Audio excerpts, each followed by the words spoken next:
So, hello. This is another edition of Aston Originals. My name is Dr. Geoff Parkes. I am the Programme Director for the Aston DBA. And I'm joined today by Paul Attwal. Paul is a current DBA student. He joined the programme in April 2022. We're going to have a chat with Paul today to talk about what his background was, why he did a DBA, and how the program is developing for Paul right now. So, Paul, welcome. Good morning. How are you? Very good, Geoff. Thank you. And it's crazy at the moment. As you know, the NHS is a bit of a minefield with junior doctor strikes and things like that. So it's fun times. Okay. So, look, I'm going to take you back a little bit first, Paul, to when you started the DBA. So, what was, maybe just give us a little bit of a flavour of where your career was at that point. I mean, what were you doing? As you said, you work in the NHS, but where were you? What were you doing at that point? So I've been in the NHS almost 30 years now in a variety of different positions. So I've been a director of operations. I've been a hospital director. I'm now currently head of performance within what is quite a busy London work environment. We've got all sorts of issues around, as I said, doctors' strikes, things like that. A&E departments which are crumbling. The NHS at the moment is in a real tough place with resources and issues impacting that. And my primary area of interest is around diversity and inclusion, and hence wanted to do something different, particularly with what's happened with COVID and the impact that's had on people from an ethnic background. So I wanted to do something around that which supports not just my academic study, but something that I can do that helps develop the organisation I work with. Yeah, so I guess in 2022, when you joined the programme, and you're obviously considering it, I'm sure sometime before that, we were, I guess, just coming out of COVID, but yeah, you were absolutely at the sharp end of it. So what was I guess thinking about what the research question was, what was it specifically you wanted to look at that you thought DBA could try and solve for you? Sure. So my area of research, what I'm specifically looking at is how training initiatives affect people from a Black, Asian and minority ethnic group, and particularly looking at staff of the administrative function, because there's lots of work done for doctors and nurses. Whenever people think of healthcare, they automatically think of doctors and nurses, but there's a whole support service that have been impacted by COVID who keep the NHS running and ticking over. And what I wanted to do is to do something from an academic point of view, which supports those individuals to evaluate those kind of items of teaching, inclusion that each organisation does, to actually bring that forward to see whether or not it's genuinely adding value. So it's really about looking at that, doing an evaluation of the courses that we run as an organisation and seeing how that can be replicated across other providers. Interesting. It's quite an interesting subject because it's such a high profile subject at the moment, and particularly with the way the NHS is looking at management of equality, diversity and inclusion.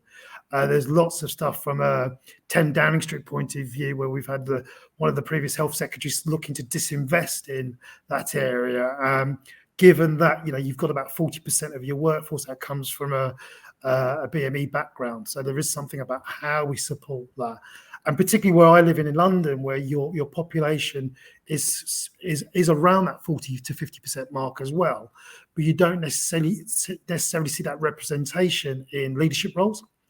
And what I wanted to do is evaluate that, see how we have this program and see how it gets those people from those lower pay bandings into roles where they can actually make a difference. Okay. Often, and I think you've raised it here, Paul, often one of the challenges for a DBA student is they can very quickly see, the contribution from a practice perspective, because they're obviously doing that kind of, day in, day out. But it's that engagement with academia, with looking at sort of, academic literature and the theories and the models and the tools that academics have developed. What were the main challenges from your perspective in terms of in terms of how you went about addressing the academic side of the problem? Sure. It's not been easy. I think it's been quite difficult to be able to do that. I'm not the world's greatest academic. That's not my skill set. I'm very much a practical person, but I kind of like looking at things. And for me, it's about the subject matter. I am lucky that we've actually got an academic library on site, because we actually have university links to UCL, sorry. So that helps support me in terms of getting the information. I think the difficulty for me was moving away from an MBA into far more driven academic models. That has been a real transition for me. And if I'm being blatantly honest, I still struggle with that. And that's something that I will continue to learn from as I dig deeper, do more research, do more reading. Trying to get hold of the information has not been difficult, but it's just getting my head into that mindset and kind of really driving it. I think the hardest part actually is the work-life balance of it all. And actually realizing, trying to work when you're working at a senior level while trying to do academic studies at a senior level as well has been very, very hard. So let me ask you a little bit about the challenges then, because you're right, it is and I was a DBA student a long time ago, and I mean I can visually remember what the experience was like. It is a part-time program, so you've got the challenges of what's a senior position on a day-to-day basis, and then you've got the challenges from a studying perspective. So how have you got any practical kind of examples of how you've juggled those two pressures that are there for a period of time? Yeah, sure. I mean, the key thing is actually trying to carve out your workload and actually working out how your working week's going to be. So it's almost having that protected time. I tend to do that on the weekends to be able to say that's where my research is going to be. But because what I'm doing also has an impact on my day-to-day work life, actually there is a significant benefit, because with how we're managing our staffing and the training and development of staff to actually improve our overall performance, because that's what I'm trying to drive, it allows me to have that kind of dual interaction type thing. So even though I'm carving it out to concentrate on the weekends, and also while trying to have a normal life as well, because I think you need to keep your mental health going as well. It's really, really important. So it's really about having that discipline to say, right, that 7 hours on the weekend is where I'm going to do my academia. Having said that, I will allow 2 or 3 hours to do that kind of cross-reference between my work life and what it means, predominantly because the crossover is so succinct and it means so much for both sides. And because the training program that I'm evaluating is a live training program, so that feedback that I'm getting helps the program director run that really well. Yeah, I mean, I think that I'd agree with you. I think that's as much as possible. If your DBA studies are really relevant to the workplace, then in a sense you're killing two birds with one stone, aren't you? When you're at the workplace, you're actually researching at the same time, which is, you get kind of a double benefit from that, I think. So yeah, I can absolutely see. And also, you're right. I mean, I think you've got to be disciplined. It's a time management job, isn't it? You've got to be pretty ruthless in terms of nothing in a day can be wasted in terms of time, can it? No, absolutely. And discipline is the key to it all. I think I'm not the world's greatest disciplinary person, but I think this helps drive it and kind of keeps you pushing it. I mean, the chaos of the NHS and trying to manage DBA just makes you realize how much work you can do and how you can dedicate yourself to doing something if you've got that will and drive to do it. Yeah, but it is kind of understanding that you've got to be able to do it. Interesting. So far, I mean, you're kind of, you're sort of a year into the research phase of the project, aren't you? Kind of, you successfully finished your year one, which is about methods, and you've now moved into the research phase, preparing for the year two qualifying report, as I know you're doing at the moment.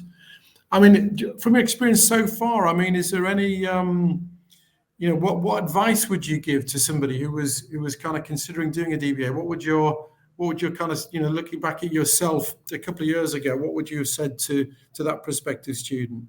I think find a subject that you're really interested in and really passionate about. That helps. Realizing that your research question is going to change don't rely on that's going to be what it's going to be from day one, because as time moves on, it changes, and you start listening to and understanding from your supervisors who've got years of experience about what works for you. Listen to them because they do know what they're talking about.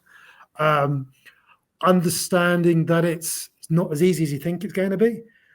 Some people might think it's easy. Some people might think it's really, really hard. But actually, it's a balance of the two. And if you've got something which is work-related, you're going to have that benefit to actually think, I can kill two birds with one stone, as I said earlier. That really, really helps. If you're trying to do something which is outside of work, be prepared to dedicate everything towards doing that. I'm at that advantage where I've got that balance between the two. So that for me is the godsend. But I know a couple of other colleagues that are struggling because they're doing something which is of personal interest rather than balancing the two. So that's something I think I would really, really recommend. I think be prepared to understand that this is more than an MBA. Having said that, the jump between an MBA and a DBA may seem big, but actually the MBA is a good grounding and allows you to actually kind of focus on what you need to do. It's just realizing that you've got to do a lot more self-learning as well. Mm-hmm. Yeah, no, look, I think that is really, really valuable advice, Paul. I think. I mean, certainly the idea of the research question changing, I think, is a consequence of natural research investigation. I mean, all researchers, DBA researchers, PhD researchers, all researchers have that experience that the more you delve, the more you discover, and then the more you tweak and refine your research question. That's the natural process of intellectual rigor and investigation, I think, and that's something which I think is really good advice. And I think also, I'd agree with you on the differences with an MBA as well. MBA is much more a kind of a prescribed classroom-based program in effect. I mean, I know there's case studies and other ways of teaching the program, but nevertheless, it hasn't got the depth, has it? With a DBA, we're really digging really deeply into a particular problem, and I think those 2 points you make, I think, are really, really, really relevant to anybody considering this kind of doctoral program. What about I mean, I'm sure now you're beginning to look forward and think, okay, so once I've got this thing in the bag and I've graduated and I'm looking forward in terms of how I can apply it in the workplace. I mean, what's your, it is I think it's an investment in your personal development. It's an investment in your career progression. So what do you see? What's the future for Paul Attwal? What are you going to do when you're once you're a doctor? Sure. So for me, it's really about leaving a legacy around how we can establish a toolkit about supporting staff members who come up through the ranks as such, so they feel confident, comfortable to be able to achieve what they want to do. So what I want to do is leave that as something that supports them. So they've got a program that they can believe in, that there is a positive outcome, that it's something that's going to help them through their journey. That's kind of what I want to do. I've done quite a few other bits and pieces from a national recognition point of view. I mean, there's this thing here that you may see. There's a little badge here that I've developed. Oh, okay, yeah. It's called the See Me First badge, and we've won a number of national awards for developing it as a complete program around how we manage diversity within the workplace. So for me, it's building on top of that, allowing the academic approach to support me to take it to the next stage. And it's really not just from a national perspective, but to go across professional perspectives as well. So looking at how we manage people from a BME background across all walks of life. Because to me, diversity is something that affects everybody. And, racism is never really going to go away until aliens invade. So that's something I really want to kind of look how we tackle it. It's just going to be a different form of racism, that's all. It's just about how we really genuinely look at people and see each other as who we are. So when I walk into a room, the first thing you're going to see is the colour of my skin. You're not going to know my sexuality. You're not going to know my religion. You're not going to know if I've got a disability or anything like that. But judgments are made, and that's what Martin Luther King said. So what I want to do is build on that, support my academic profile through doing that.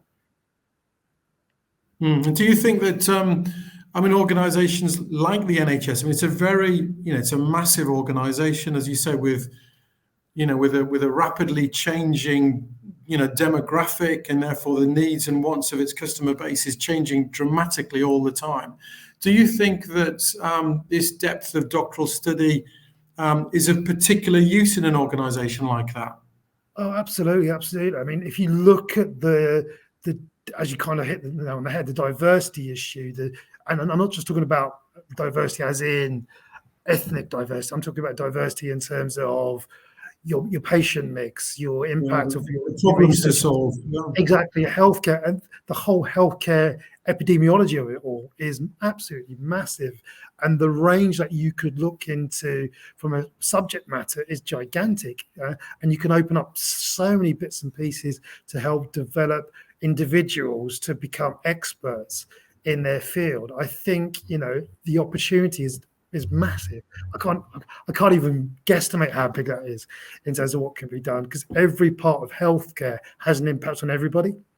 We all born in a hospital and we'll die in a hospital, so it's going to have an impact. So it's understanding that. Okay, maybe just a couple of closing things then. I think what do you think so far has been the best part of the program? I mean, what would you say? What's been the thing, the standout thing? You think, gosh, I'm really pleased I was part of this.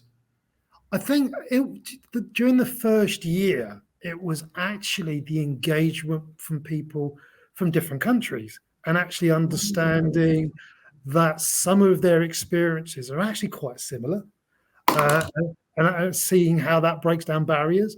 I mean, particularly, again, I'm going to go back to the diversity issue that I've got, and question that I've got, and how some of that is actually quite similar. Take into account there are cultural boundaries, for example, in the Middle East, but the fundamental issue around how people are treated from lower level jobs compared to those at higher level jobs is quite similar.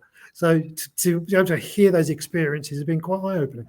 Yeah, no, I think that again, I think it is an international global cohort, isn't it? It's an online program, so we've got students from every continent in the world basically on the program. So yeah, I think there is that is quite an interesting observation. I think is one of the strengths of the program, which perhaps we didn't set out to do, but is part of that kind of thriving community that we've created.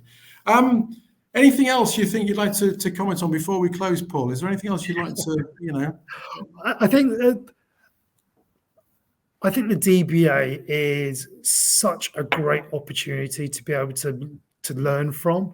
I think having that kind of links into academic people who understand what you're going on operationally as well. I mean, one of my supervisors, she's really, really good, and she does a lot of work with other diversity issues as well. And she's a mentor, she's a coach for other people. That really helps that they understand what you're going through too.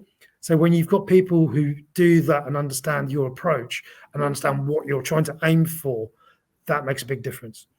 And having that also makes it a bit easier as well. Given that, my disciplinary issues, it does help push me in that right direction. Yeah, no, listen, look, I mean, we do understand on the program that we're not starting with a group of professional researchers, Paul. Do you know what I mean? We're starting with a group of professional practitioners, and there is a difference. And our supervisors do, they do appreciate that. Listen, look, well, thank you for your time this morning, Paul. It's been very, very interesting to get the experiences of a current DBA student. And as a program director, all I can do is thank you again for your time this morning, and also wish you well in the rest of your studies. Good luck. Okay. Thanks a lot, Geoff. Thank you. Thanks a lot. Take care. Thank you. Okay.